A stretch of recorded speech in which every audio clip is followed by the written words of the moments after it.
Subscribe कीजिए my YouTube channel and press bell icon for latest update.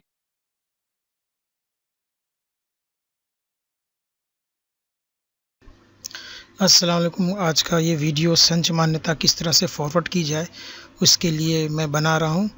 तो welcome in e learning and teaching YouTube channel. सबसे पहले हम Chrome open करने के बाद यहाँ पर स्टेटस बार में स्टूडेंट पोर्टल टाइप करेंगे। सबसे पहले स्टूडेंट डेटाबेस इस पर क्लिक करेंगे। यहाँ पर आपका जो है स्टूडेंट पोर्टल का ये पेज आपको नज़र आ रहा है। यहाँ पर देखिए, यहाँ सूचना दी हुई है अत्यंत महत्वाचे।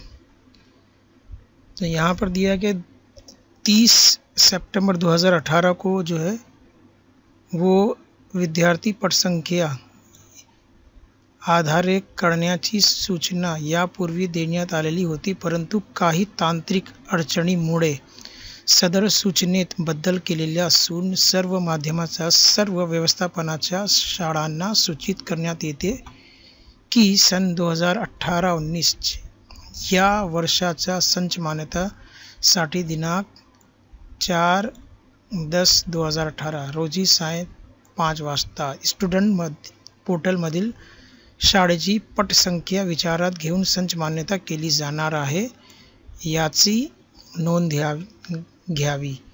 तरी ज्या शाळांचे स्टुडंट पोर्टलमधील काम अपूर्ण असेल अशा शाळांनी दिलेल्या मुदतीत आपले काम पूर्ण करून घ्यावे। सन 18-19 च्या संच मान्यताच्या कामाचे वेळापत्रक खालीलप्रमाणे देण्यात येत आहे। तब यहाँ पर दिया कि 4 अक्टूबर 2018 से लेके 15 अक्टूबर 2018 तक आपको ये सरल पोर्टल और स्टूडेंट पोर्टल, शाला पोर्टल और स्टूडेंट पोर्टल ये कंप्लीट करना। ये कंप्लीट करने के बाद ही आपका जो है संच मान्यता टैब इनेबल होगा और फिर आप अपने संच मान्यता को फॉरवर्ड कर सकते हैं और फिर वो क्लस्टर लेवल पे जाएगा और फिर यूआरसी लेवल पे जाएगा, फिर ईओ लॉगिन पे वो फाइनलाइज होगा। तो यहाँ पर ये सूचना दी, ये आप इसमें से पढ़ सकते हैं, ठीक है। तो अब हम यहाँ पे लॉगिन करेंगे। सबसे पहले यूडाइस और पासवर्ड इंटर करने के बाद कैप्चा इंटर करेंगे और ये देखिए स्टूडेंट लॉगिन हो गया।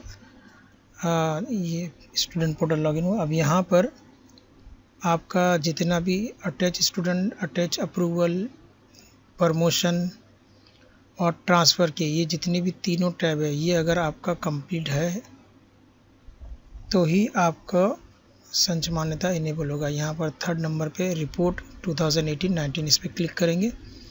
इस पर क्लिक करने के बाद देखिए यहाँ पर आपके स्टैंडर्ड नज़र आएंगे, कितने स्टैंडर्ड है आपके 1st, 2nd, 3rd, 4th और फिर यहाँ पर आपके स्टूडेंट का स्ट्रेंथ बताएगा कि 1st स्टैंडर्ड में कितने, 2nd में कितने, 4th में कितने, 3rd में कितने। फॉरवर्ड फॉर संच मान्यता इस टैब पर क्लिक करेंगे और आपका काम ख़त्म। फिर इसके बाद यूआरसी लेवल पे क्लस्टर लेवल पे और यूआरसी लेवल पे इसको फाइनलाइज किया जाएगा।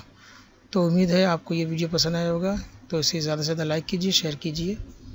मिलते हैं तब तक के लिए अगली वीडियो में। तब तक के लिए अल्लाह हाफिज़, बाय।